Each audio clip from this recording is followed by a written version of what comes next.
আসসালামু আলাইকুম ওয়া রাহমাতুল্লাহ। বিসমিল্লাহির রহমানির রহিম। ইসলামিক ইউনিক গল্পের পক্ষ থেকে আমি আছি মোহাম্মদ নূর গনি। আজকে আমরা শুনব জ্ঞানী দরবেশ ও অহংকারী কাজীর কথা। পুরাতন পোশাক পরিধানকারী একজন গরিব আলেম ধনবান বিচারকের বালাখানায় খাবার মজলিসের কাতারে খেতে বসলেন। বিচারক সাহেব তার দিকে বারবার ঘৃণার দৃষ্টিতে দেখতে লাগলেন। খাদেমরা আলেম সাহেবকে হাত দিয়ে উঠিয়ে দিতে দিতে বলল, তুমি বুঝো না যে তুমি বেশি সম্মানিত ব্যক্তি নও? এ স্থান জ্ঞানীদের জন্য।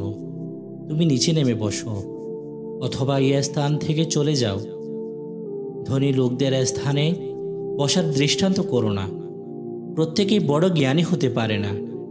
যার জন্য যে স্থান শোভা পায় তার সেই জায়গায় বসা উচিত। অন্যের কেন বলতে হবে? বলাটাই তো শরমের বিষয়। তুমি যদি প্রথমেই সম্মান বুঝে নিচে বসতে তাহলে লজ্জিত হয়ে নিচে নামতে হতো না। গরিব বেচারা অগ্নিশর্মা হয়ে নিচে নেমে বসলেন।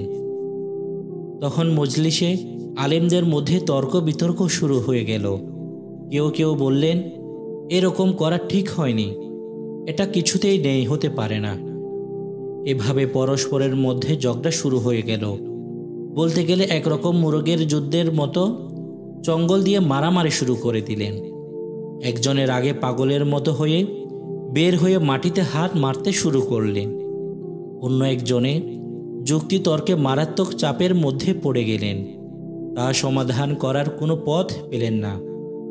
পুরাতন পোশাক পরিধানকারী গরিব আলেম সর্বপিছনের কাতার থেকে বাঘের মতো চিৎকার করে বলতে লাগলেন, খাঁটি মজবুত দলিল চাই। গর্দানের রগ বারংবার মোটা করলে চলবে না। আমার কাছে শক্ত দলিল আছে। তারা বললেন, তাহলে তোমার কাছে যে প্রমাণ আছে তাই বলো। তখন গরিব আলেম সুন্দর করে মিষ্টি ভাষায় যা বলার তাই বললেন এবং লোকে অন্তর দিয়ে শুনল। লোকদেরকে গভীর চিন্তায় ফেলে দিলেন। সকলেই তার উপর সন্তুষ্ট হয়ে তাকে ধন্যবাদ জানালেন।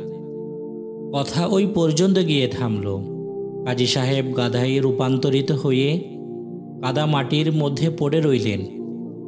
নিজের জামা পাগড়ি খুলে পুরাতন পোশাক পরিধানকারী আলেমের সামনে হাদিয়া স্বরূপ রাখলেন এবং বিনয়ের সুরে ক্ষমা চেয়ে বললেন, দুঃখের বিষয়, আমি আপনার মর্যাদা আগে বুঝতে পারিনি। আপনার বিদ্যার কদর আমি করতে পারিনি। এই জন্য আমি অনেক দুঃখিত। এ কথা বলে কাজী সাহেব তার মাথায় নিজের পাগড়ি পরিয়ে দিতে উদ্যত হলেন। অমনি গরিব আলেম ব্যক্তি বললেন, দূর হও, আমার মাথায় অহংকারের পাগড়ি পরাইও না। কেননা কাল পুরাতন পোশাক পরার মাথায় 50 গজ লম্বা পাগড়ি হলে গর্বে পরিপূর্ণ হয়ে যেতে পারে। লোকে আমাকে সাহেব বা বড় মানুষ বললে অন্যকে আমার নজরে ছোট বলে মনে হবে। মানুষের মাথায় জ্ঞান থাকা আবশ্যক। তোমার ওই পাগড়ি আমার দরকার নেই। মাথা বড় হলেই বড় সম্মানিত বোঝা যায় না। কদুর গর্দান লম্বা বলে তা জ্ঞান পূর্ণ নয়। পাগড়ি এবং দাড়ি দিয়ে মাথা উঁচু করো না, যেহেতু পাগড়ি তোলা এবং গোপ শুকনা ঘাস ছাড়া আর কিছুই নয়। প্রকাশ্যে যারা মানুষের আকৃতি, সমাজে তাদের চুপ থাকা কর্তব্য। আমির লোকে ধনের জন্য সম্মানিত নয়।